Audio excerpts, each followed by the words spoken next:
How's it going, everybody? I'm Drifty from Driftwood Gaming. Thank you so much for tuning into the channel. This is a quick tutorial on how to make a pseudo random encounter system.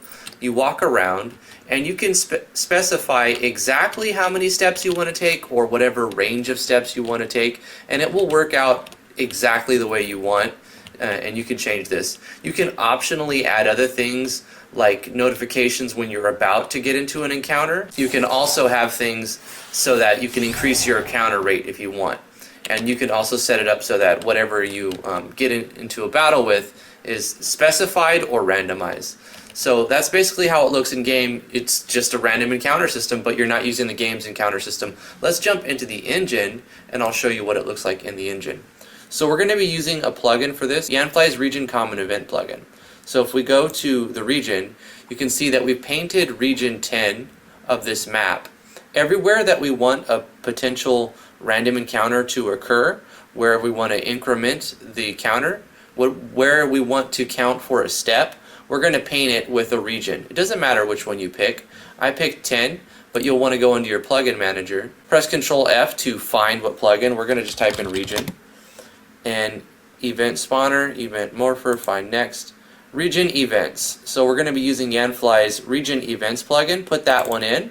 And whatever region you select is arbitrary, but pick one. And we're going to be putting our common event number. We're going to be running this whole thing with a common event. And whenever the player steps on that region, it's going to run a common event. And that's how we're going to basically make it work. So I'm using common event 64 in region 10. Let's look into the database and look at common event number 64. So there's a lot of optional stuff here that you don't actually have to include. The name is arbitrary. It doesn't need a trigger because we're calling it with a plugin. Ignore the memo. So if you want to use an item to increase the chance, like say we equipped our party members with a soul taunter, it will make it so that you encounter more battles and less steps. So how does the system really work? Well, we're calling this common event every time the player steps on another tile that could possibly start a battle. And we're controlling a number, and that's basically all we're doing. So ignoring the having a soul taunter equipped, it starts right here. And what you're going to do here is set this control a variable, call it whatever you want, and set it to either a constant value or a random value. I'm using a random from 1 to 2, so there's some variance. And I'm selecting an arbitrary amount of steps. Anywhere from 1 to 2, it's going to add that much. And then whenever you get over 200, it will start a battle every time. And then what we're doing is, if we want to include like a show balloon icon, you can put that like within whatever range you want using nested conditionals or even other methods of adding a show balloon icon. If you want, you can do that there, or you can just use the show balloon icon that's built in. Once again, a lot of this stuff is just extras that you don't actually need to have items that increase your spawn rate, and you don't need to have balloon icons popping up when you get close to, but you can do it like that if you want to. The meat of it starts right here actually. So if this variable is above or equal whatever number we set, and whenever we step on a tile, it's going to add 1 or 2. So at this rate, it's going to be anywhere from 100 to 200 steps, right? That's a very long encounter rate. So you can walk over this very huge map and not get into a ton of battles. And that's what I kind of wanted. The end game one seems a little wonky. Sometimes you take a few steps, sometimes you'll get 50 steps, and you don't know. This one will be very precise, and this is just a template. You can change it however you want, and this is the way I'm doing it. So when you get over 200 steps, or the variable goes over 200, which could be 100 steps, or it could be 200 steps, then you're going to control another variable if you want to have random battles in your battle processing. Otherwise, because I'm doing a variable here to pick an enemy from my database using a random number. You don't have to do that. You can specify what enemy you fight, and then you basically just do battle processing, and if you win, what happens? This is using a Yanfly plugin for the Gab text and Gab sound effects. You actually need to reset the variable back to 0, otherwise when you get out of battle, you'll start another battle again. So that is a requirement. You'll have to set this variable that you use, that you're checking once it goes over 200, or whatever arbitrary number you put. Set it back to 0, and that way it starts it over. If you leave, then you can just not give additional rewards. that you would normally give for letting the player win, and then set the timer back to 0. I mean, you can disable escape if you want, but when they lose, you can make custom.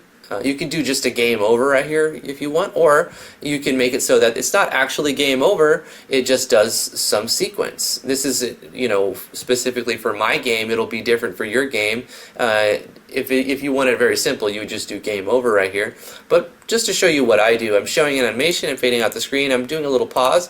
I'm transferring the player while the screen is faded out. I'm controlling some variables here under the hood. We take it and then we tell the player, change the gold based off of this, and I'm manipulating a couple of variables to do this, just controlling and setting variables. So the first one, I'm setting a variable to the value of the gold in the game data.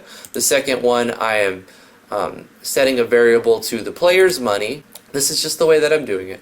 Then I have another variable, the death penalty, and I'm dividing the amount of gold that the player has by 5, and then I'm deducting that amount. So I'm taking 20% of the player's money, and then I show a text just to let the player know, hey, you passed out in the cemetery, and you've been taken back to your house, but they also took 20% of your gold for saving your life. I have another health, like a food bar, so I'm controlling that to fill the player's food bar back up a little bit. Fading in the screen, showing animation, recovering the party because they have been rested. Then wait, just giving a little wait in there. And then also remembering to set the timer back to 0, so when the player doesn't get into a battle as soon as he steps back into an area that has your pseudo random battle system. And that's basically it, really. And like I said, in here is a lot of arbitrary things, extra stuff that you don't need. Long story short, you make a common event like this, and you make a you control a variable, and you add to whatever you want, and then you select a random number that you want to say 50. And when that's over 50, every step adds 1, and then you'll make it so that every 50 steps you get into a battle, and it'll only be every 50 steps exactly, or you can add random variants in there. So it's very you can manipulate this and make it however you want it to be, and hopefully you guys like this little tutorial. This is my pseudo-random battle system without using the game's battle system. That's pretty much it. You'll just need the one plugin that I showed you, the Region Events plugin from Yanfly, and a few optionals if you want to do the extra things. That's it for this tutorial. Thank you guys so much for the support that you've been showing me on the GoFundMe and everything. Everybody who's on the Discord, links in the description if you're not. Come hang out in the Discord. Really, really awesome people. I love this community. I love you guys. Thank you so much. We'll see you guys in the next tutorial. Bye-bye.